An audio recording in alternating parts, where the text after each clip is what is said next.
Hello to our listeners and welcome to the CardioVisual app. I am Ralph DeFronzo and I am Professor of Medicine at the University of Texas Health Science Center in San Antonio, Texas. And I also serve as Chief of the Diabetes Division. For those of you who don't know my background, and in addition to endocrinology and diabetes, I'm also board certified in nephrology. So today I'm going to wear my nephrology hat. Today we're going to talk about renal outcome trials in type 2 diabetes, implications for therapy. Let's now look in a little bit more detail at these three studies. So if you look at patients who got into the study with atherosclerotic risk factors, okay, that's in the bottom, okay? Now, if you look at the people in CANVAS and DECLARE, remember, EMPA, all of the people got into EMPA because they had had a cardiovascular event, and none of them got in because they had risk factors. So let's look at the bottom. Patients with multiple risk factors, CANVAS and DECLARE. You see the hazard ratio is 0.63 for CANVAS, DECLARE 0.51 on mean it's 0.54. So as a secondary endpoint, you can see there was a 46% reduction in the renal composite outcome. If you look at patients who got in to the study because they had a cardiovascular event, that, of course, now includes the people with EMPA-REG, and that's the top three lines. You can see that the hazard ratio, 0.54, 0.59, 0.55, okay, a 55% hazard ratio, meaning a 45% reduction in events. So whether you got into these studies because you had risk factors, or whether you got into the studies because you had a cardiovascular event, there's a dramatic reduction in the secondary endpoint, which was the composite renal outcome. Okay, but unfortunately, the Food and Drug Administration does not give approval for secondary outcomes. So the drugs got approved for their cardiovascular protective effects, but although the results were very, very encouraging, no approval for renal protection.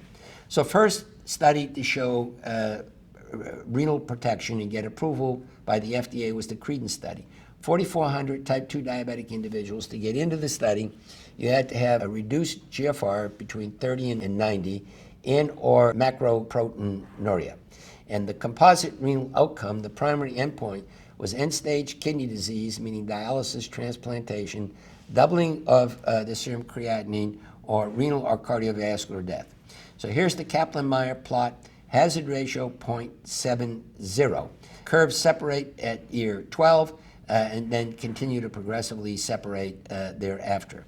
So now this is the composite endpoint, which was twofold, both cardiovascular protection and renal protection. So let's look at the primary composite outcome. Now remember, both renal and cardiovascular based on your GFR. So the hazard ratio is 0.70.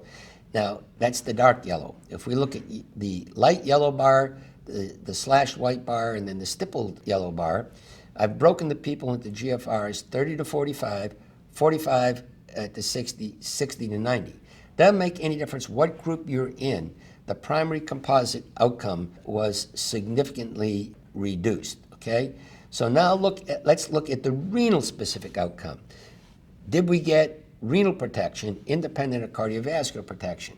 Okay, if we look at the renal specific outcome for the entire group, it's 0.66, 34% reduction. Again, if you go from left to right, and we now look at the people with GFRs 30 to 45, 45 to 60, 60 to 90, people in all group benefit. So clearly there is a very impressive result in terms of protection of going to end-stage renal disease or doubling your serum creatinine, having your GFR.